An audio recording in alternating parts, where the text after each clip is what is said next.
Hello बच्चों, कुछ magnetic force से रिलेटेड बहुत इंपॉर्टेंट न्यूमेरिकल जो कंपटीशन में जेई नीट में दोनों में आते हैं, वो न्यूमेरिकल और मैग्नेटिक डायपोल मोमेंट कॉन्सेप्ट बताने जा रहे हैं।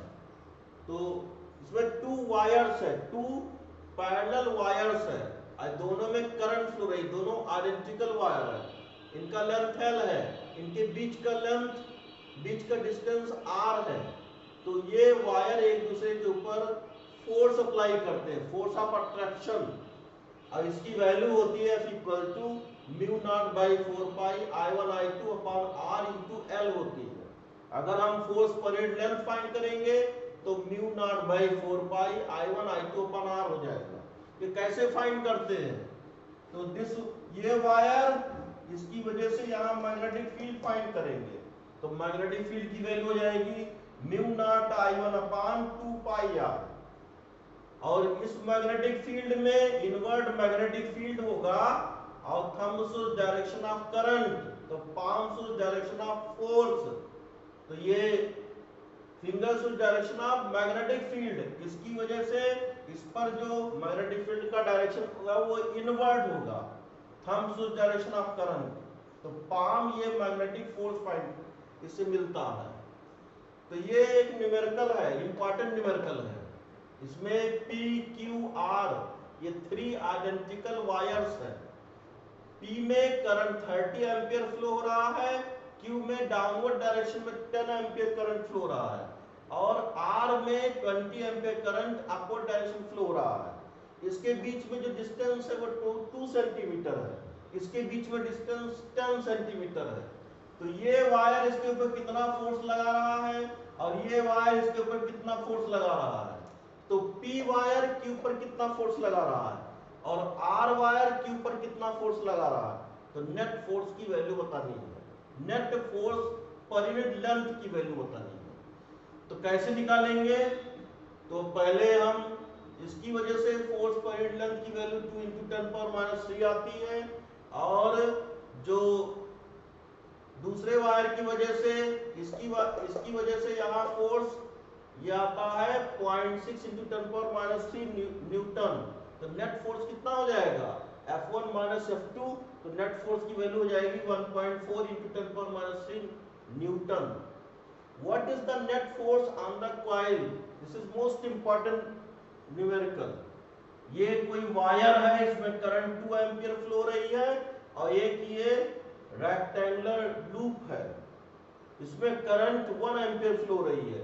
ये 10 सेंटीमीटर है, इसका breadth 15 centimetre, 10 centimetre length, 15 centimetre breadth है। यहां से इसके बीच में डिस्टेंस 2 सेंटीमीटर है, और ये टोटल डिस्टेंस ये 12 सेंटीमीटर हो जाएगा।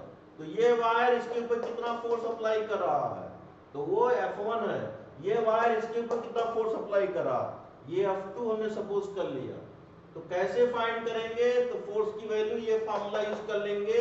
नेट फोर्स क्या हो जाएगा, एक दूसरे के अपोजिट, तो नेट फोर्स की वैल्यू हो जाएगी F net equal to mu naught by 4 pi 2 I1 I2 L 1/R1 - 1/R2, value put कर देंगे, ये आंसर आ जाएगा। अब नेक्स्ट टॉपिक है, ये कोई करंट लूप है, current loop, magnetic dipole moment.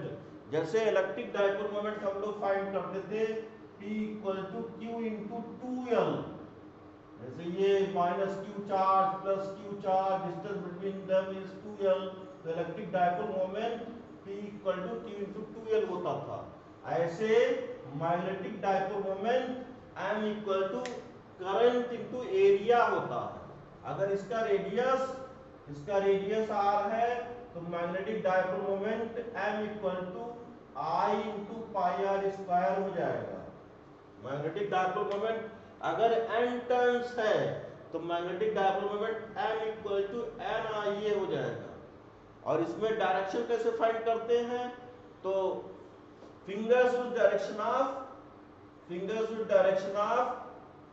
Current, then thumbs with direction of fingers with direction of current, then thumbs with direction of magnetic dipole moment। अब इससे रिलेटेड एक न्यूमेरिकल है, इसमें एंटी क्लॉकवाइज डायरेक्शन में current flow रही है, तो magnetic dipole moment outward होगा। अगर क्लॉकवाइज डायरेक्शन में करंट फ्लो होगी तो मैग्नेटिक डाइपोल मोमेंट इनवर्ड होगा। ये कोई वायर है, इसका लेंथ L है और इसको हमने इसको रिंग के फॉर्म में बना दिया है। तो इसका मैग्नेटिक डाइपोल मोमेंट फाइंड करो और इसमें हमने बहुत सारे वायर्स छोटे छोटे रिंग के फॉर्म में बना दिया है। तो इस n टर्न्स है, तो इसका मैग्नेटिक डाइपोल मोमेंट फाइंड करो और दोनों का रेशियो बताना है। तो इसमें क्या करेंगे, ये वायर इसका लेंथ L है और इसको रिंग के फॉर्म में बना दिया, तो रिंग का सरकमफ्रेंस L के इक्वल हो जाएगा। इससे रेडियस फाइंड कर लेंगे, R इक्वल टू L/2 पाई हो जाएगा। और रिंग के सेंटर पे जो मैग्नेटिक फील्ड की वैल्यू होती है वो म्यू नॉट I/2R होती है। वैल्यू पुट कर देंगे, म्यू नॉट I/2 L/2 पाई हो जाएगा, म्यू नॉट I पाई/L हो जाएगा। मैग्नेटिक डाइपोल मोमेंट इसका हो जाएगा I × πr² हो जाएगा। तो m naught equal to I πr², r की वैल्यू इसमें पुट कर देंगे तो IL²/4 पाई हो जाएगा। अब हम क्या करते हैं, इसको स्मॉल रेडियस में बहुत सारे रिंग बना दिया है, इक्वल रेडियस का बहुत सारा टर्न बना दिया, n टर्न है। तो small l equal to n × 2 πr, तो small r equal to L/n × 2 pi. तो मैग्नेटिक फील्ड सेंटर पे क्या हो जाएगा, n mu naught I/2R। Value put कर देंगे तो magnetic field at the centre equal to n² B0 हो जाएगा। ऐसे magnetic dipole moment Mn equal to n I πr², इसकी वैल्यू पुट कर देंगे तो दोनों में रिलेशन ये हो जाएगा। ये n टर्न्स का मैग्नेटिक डाइपोल मोमेंट है और m नॉट सिंगल टर्न का अपॉन n। Thank you.